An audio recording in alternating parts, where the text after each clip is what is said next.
Hi guys, நம்ம இன்னைக்கு marshal master episode 33 தான் நம்ம பார்க்க போகிறோம். முந்தைய எபிசோடு பார்த்துட்டு பாருங்கள், அப்போ தான் இந்த கதை உங்களுக்கு புரியும். நீங்கள் பார்த்து கொண்டிருப்பது எவ்ரிதிங் யூ அனிமே, நான் உங்கள் துரை. எபிசோடுக்குள்ளே போகிறதுக்கு முன்னாடி நீங்கள் எல்லோரும் என்னுடைய சேனலை மறக்காமல் சப்ஸ்கிரைப் பண்ணிவிடுங்க. எபிசோடு ஸ்டார்டிங்லேயே நம்ம குயின்சான் தான் என்ன பண்ணுவான்னா, அவனுடைய ஏரோவை எடுத்துகிட்டு அந்த டார்கெட்டை நோக்கி போவான். ஆனால் அவன் பார்த்தீங்கன்னா பாதி அளவு ஏரோவை தான் இழுப்பான். அதை பார்த்துட்டு அங்கே பாருங்கள், குயின்சான் பார்த்தீங்கன்னா பாதி லெவல் ஏரோ தான் இழுக்கிறான். அவனுடைய பிளட் லைனை அவன் யூஸ் பண்ணல போல அப்படின்னு சொல்கிறப்போ பக்கத்தில் இருக்கும் தான் சொல்லுவான். அவனே இப்போ தான் பிளட் லைன் அவேக்கன் பண்ணான், அவன் எப்படி முழு சக்தியை பயன்படுத்த முடியும் அப்படின்னு சொல்லிட்டு கேட்பான். அதை பார்த்துட்டு வேச்சான் தான் சொல்லுவான், அவன் பார்த்தீங்கன்னா அவனுடைய முழு பவரை பயன்படுத்தலை அப்படின்னு சொல்கிறப்போ நம்ம ஹீரோ அப்போ தான் ஏரோ விடுவான். அந்த ஏரோ பார்த்தீங்கன்னா ஷார்ப்பாக போய் அந்த டார்கெட்டை உடச்சிக்கிட்டு உள்ளே போய் விழுந்துறதுக்கப்புறம் அதை பார்த்துட்டு குயின்சான் பாருங்கள், அவன் அந்த டார்கெட்டை கரெக்டாக கச்சிதமாக அடிச்சிட்டான் அப்படின்னு சொல்கிறப்போ ஆமாம், ஒரு வழியாக அவன் இந்த டெஸ்ட்டில் பாஸ் பண்ணிட்டான் அப்படின்னும் அவன் பக்கத்தில் இருக்கவன்னு சொல்லுவாங்க. அதை பார்த்துட்டு அந்த ஸ்பெஷல் கெஸ்ட் என்ன பண்ணுவார்னா, அவனுடைய டார்கெட்டுடைய எபிலிட்டி பயங்கர ஸ்ட்ராங்காக இருக்குது, இதை என்னால் நம்ப முடியல அப்படின்னு சொல்கிறப்போ ஆமாம், அவன் பார்த்தீங்கன்னா அந்த டார்கெட்டை அவன் கரெக்டாக அவனுடைய பவரை யூஸ் பண்ணி கண்ட்ரோல் பண்ணி அடித்தான். அது மட்டும் இல்லை, அந்த ஏரோ பார்த்தோன்னா 10 கிராம் வரும். அந்த பவரை முழு வில்லை பயன்படுத்தி மட்டும்தான் அடிக்க முடியும். ஆனால் அவன் ஆஃப் ஸ்ட்ரென்த்தை மட்டும் பயன்படுத்தி அடிச்சிருக்கான் அப்படின்னு சொல்கிறப்ப இன்னொருத்தவனும் அவனுடைய ஃபுல் ஸ்ட்ரென்த்தையும் அந்த வில்லை பார்த்தீங்கன்னா பயங்கரமாக இழுத்தும் அடிப்பான். அது பார்த்தீங்கன்னா அந்த டார்கெட்டில் விழத்தை அந்த பிரின்சிபலை ஸ்பெஷல் கெஸ்ட்டை கிட்ட காட்டுவார். அப்போனா இவன் வெறும் 8 லெவலில் தான் இருக்கான், ஆனாலும் இவனுடைய பவரை டார்கெட்டில் இவ்வளோ ஃபோக்கஸ்டாக கண்ட்ரோல் பண்ண முடியுது, இது பார்த்தீங்கன்னா பெரிய லெவலில் இருக்கவங்களால் மட்டும்தானே பண்ண முடியும் அப்படின்னு சொல்லிட்டு அந்த ஸ்பெஷல் கெஸ்ட்டை சொல்லுவார். பிரின்சிபல் என்ன கேட்பாருன்னா, நீங்கள் பார்த்து செலெக்ஷனை பண்ணணும் அப்படின்னு சொல்கிறப்போ ஆமாம், நான் இந்த போட்டி முடிகிற வரல நான் காத்துக்கிட்டு இருக்கேன் அப்படின்னு சொல்லிட்டு சொல்கிறப்போ அப்போ தான் கிங்கு காங் என்ன சொல்லுவார்னா, குயின்சான் பயங்கரமான டேலண்டான பர்சன் தான் போல அப்படின்னு சொல்லிட்டு சொல்லுவார். அதுக்கப்புறம் பார்த்தீங்கன்னா அந்த இடத்துக்கு லீ தான் வருவான். லீ அந்த போவை எடுத்து அவனுடைய ஃபுல் ஸ்ட்ரென்த்தை பயன்படுத்தி அந்த டார்கெட்டை அடிப்பான். அந்த டார்கெட்டை அந்த வில்லு பார்த்தீங்கன்னா அப்படியே போயிட்டு அடித்து உடச்சிக்கிட்டு அந்த பக்கம் போகும் சில பேர் அட்டாக் பண்ணுறதுக்கு. உடனே ஒரு மாஸ்டர் தான் குறுக்கில் போயிருந்து லீ அனுப்பின ஏரோவை தடுத்து நிறுத்துவார். நிறுத்தினதுக்கப்புறம் அங்கே இருக்கவங்க சிலவங்க பார்த்துட்டு நான் பயந்துட்டேன், லீக்கு பார்த்தோன்னா அவன் இடத்து லெவலில் பிரேக் பண்ணிட்டாங்கிறத நான் கேள்விப்பட்டேன், ஆனால் இப்போ தான் நான் உண்மையாக புரிஞ்சுக்கிறேன் அப்படின்னு சொல்லிக்கிட்டு அவன் சொல்லுவான். சொன்னதுக்கப்புறம் லீ என்ன பண்ணுவான்னா, அவனுடைய ஏரோவை பார்த்தீங்கன்னா அந்த இடத்துல வச்சுட்டு அப்படியே போவான். அதை பார்த்த குயின்சானை பயங்கரமாக ஷாக் ஆகி நிற்பான். அப்போ தான் லீ குயின் ஃபாங்கை பார்த்துட்டு அப்படி லீ போய்கிட்டு இருப்பான்.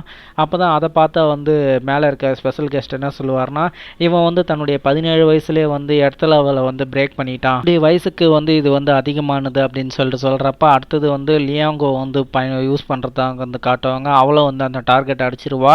அதை பார்த்துட்டு இன்னொரு இடத்த லெவல் பிரேக்கரா அதுவும் சொல்லிட்டு 16 வயசுலன்னு கேட்குறப்ப ஆமாம், அவங்க கிங் காங்கோடைய பொண்ணு, அவள் பார்த்தோன்னா 3rd லெவல் பிளட் லைனை அவேக்கன் பண்ணியிருக்கா அப்படின்னு சொல்லிட்டு நம்ம பிரின்சிபல் சொல்லுவார். அந்த ஸ்பெஷல் கெஸ்ட்டு தான் சொல்லுவார், இப்போ லார்டு கொடுத்த வேலையை நான் எப்படி முடிக்க போகிறேன்னே தெரியல, இங்கே ஏகப்பட்ட டேலண்ட் பீப்புள் இருக்காங்களேன்னு சொல்லிட்டு இருக்கும்போது அப்போ தான் பார்த்தீங்கன்னா அந்த மாஸ்டர் எல்லாரையும் கூப்பிட்டு இப்போ 2nd லெவல் எக்ஸாம் முடிஞ்சிச்சு, அடுத்தது ஆர்மி லெவல் எக்ஸாம் ஆரம்பிக்க போகுது, இந்த இடத்துல யார் ஃப்ராடுத்தனம் பண்ணாலும் அவங்கள ஈஸியாக ஃபைன் பண்ணி சீக்கிரமாக வெளியே அனுப்பிச்சிருவோம் அப்படின்னு சொல்கிறப்போ நம்ம அவன் ஃப்ரெண்டை பார்த்துட்டு நீ இந்த சண்டையில் பார்த்தோன்னா உன்னுடைய வெற்றி தோல்வி முக்கியம் இல்லை, இந்த ஃபைட்டில் உன்னால் எவ்வளோ எபிலிட்டியை கற்றுக்க முடியுதுங்கிறது தான் முக்கியம் அப்படின்னு சொல்லிட்டு சொல்கிறப்போ அவனுடைய ஃப்ரெண்டை சரி ஓகேன்னு சொல்லிட்டு சொல்லுவான். அப்போ தான் அந்த மாஸ்டர் சொல்லுவார், அந்த மாஸ்டர் தான் லீ நீ 3rd அரேனாவுக்கு போ அப்படின்னு சொல்கிறப்போ அங்கே இருக்கவங்களாம் சில பேர் பார்த்துட்டு லீ இங்கே வந்தானா நமக்கு வாய்ப்பே கிடைக்காது அப்படின்னு சொல்லிட்டு சொல்லுவானுங்க.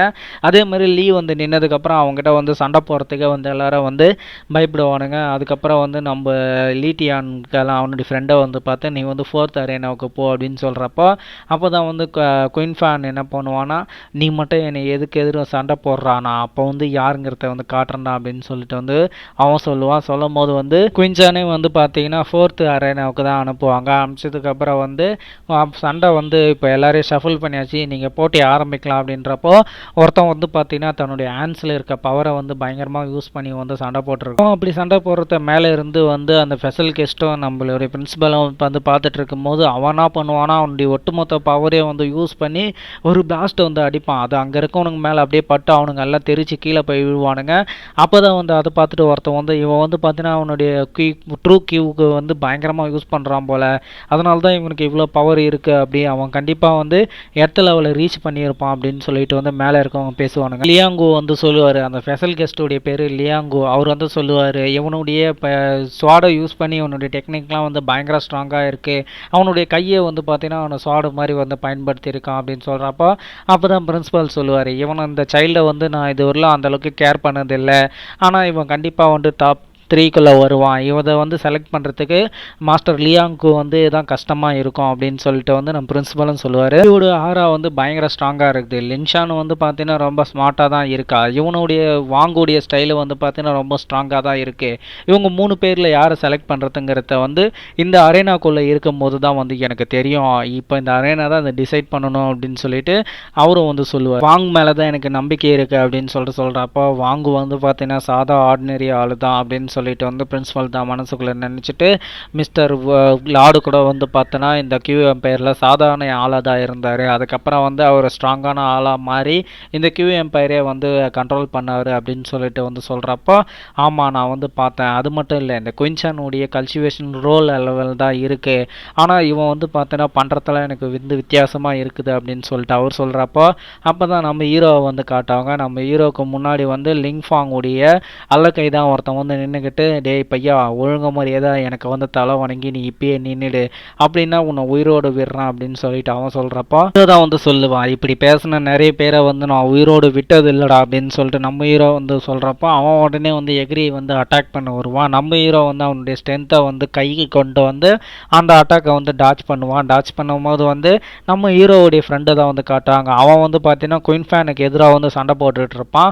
குயின் ஃபேன் தான் சொல்லுவான், நான் அவனை ஏற்கனவே இதை நிறுத்த சொன்னேன், ஆனால் நீ வந்து நிறுத்தலை, எனக்கு எதிராகவே வந்து இப்போ சண்டை போட்டுக்கிட்டு இருக்குடா அப்படின்னு சொல்கிறப்ப நான் வந்து தோல்வியை ஒத்துக்க மாட்டேன்டான்னு சொல்லிட்டு வந்து நம்ம ஹீரோடைய ஃப்ரெண்டை வந்து அந்த குயின்ஃபாங்கை வந்து பயங்கரமாக வந்து அட்டாக் பண்ணிக்கிட்டு இருப்பான். அப்போதான் நம்ம ஹீரோடைய ஃப்ரெண்டு பயங்கரமாக பின்னாடி இருந்து அட்டாக் பண்ணிட்டு இருக்கும்போது நான் என்ன சொன்னாலும் நீ என்னை வந்து அட்டாக் பண்ணிக்கிட்டு இருக்கலன்னு சொல்லிட்டு குயின்ஃபான் என்ன பண்ணுவானோ அவனுடைய ஒட்டுமொத்த பவரை வந்து யூஸ் பண்ணி அவனை வந்து அட்டாக் பண்ணுவான். நமக்கு ஃப்ரெண்டு வந்து அட்டாக்கை வந்து தடுத்து நிறுத்துவான். ஆனாலும் வந்து பார்த்தீங்கன்னா அவனால் வந்து நிறுத்த முடியாது. அவனை வந்து குயின்ஃபான் வந்து ஃபுல் ஸ்ட்ரென்த்தையும் யூஸ் பண்ணி அட்டாக் பண்ணதில் அவன் அப்படியே போய் வெளியே விழுவான். விழுந்ததுக்கப்புறம் அவன் வந்து டிஃபீட் ஆனதை வந்து பார்த்துட்டு எல்லாரும் வந்து 2 பேர் வந்து நம்மளுடைய ஹீரோவுடைய ஃப்ரெண்டை வந்து தூக்கிட்டு போவாங்க. டிடியான வந்து டிஃபீட் ஆனதை நம்ம ஹீரோ வந்து பார்த்துட்டு குயின்ஃபாங்னு சொல்லிட்டு வந்து கோவப்படுவான். கோவப்படுறத வந்து அந்த அரேனாவில் இருக்கவன் பார்த்துட்டு மற்றவங்கள பற்றி கவலைப்படுறதுக்கு கூட உனக்கு நேரம் இருக்குதா, இது ஏன்டான்னு சொல்லிட்டு வந்து நம்ம ஹீரோ அட்டாக் பண்ணுறது கிட்ட வரும்போது நம்ம ஹீரோ ஒட்டுமொத்த பவரையும் வந்து யூஸ் பண்ணுவான். அந்த பவர் வந்து பட்டு எல்லாரும் வந்து அப்படியே தெரிச்சு ஓடுவானுங்க. அவன் உடம்புலேருந்து வந்த மின்னல்லாம் வந்து பட்டு அப்படியே எல்லாரும் வந்து தெரிச்சு கீழே விழுவானுங்க. அதை வந்து பார்த்தீங்கன்னா ஸ்பெஷல் கெஸ்ட்டும் வந்து வித்தியாசமாக பார்ப்பாரு. அப்போ தான் குயின்ஃபேனுக்கு பின்னாடி வந்து பார்த்தீங்கன்னா ஒரு பெரிய எனர்ஜி பிளாஸ்ட் ஆகிறத வந்துட்டு பார்த்துட்டு குயின்ஃபேனே வந்து அப்படியே கீழே விழுவான். விழுந்ததுக்கப்புறம் நம்ம ஹீரோ வந்து குயின்ஃபேனை அப்படியே வந்து திரும்பி பார்ப்பான். இதோடு வந்து இந்த எபிசோடை வந்து முடிக்கிறாங்க. நண்பன் தோல்விக்காக பழி வாங்குவானா குயின்ஃபேனுக்கு நடக்க போகும் விளைவு என்ன, இதை பற்றி தெரிந்து கொள்ள இணைந்திருங்கள். Everything you anime. நான் உங்கள் Durai. Lots of love guys. Thank you to வாட்சிங்.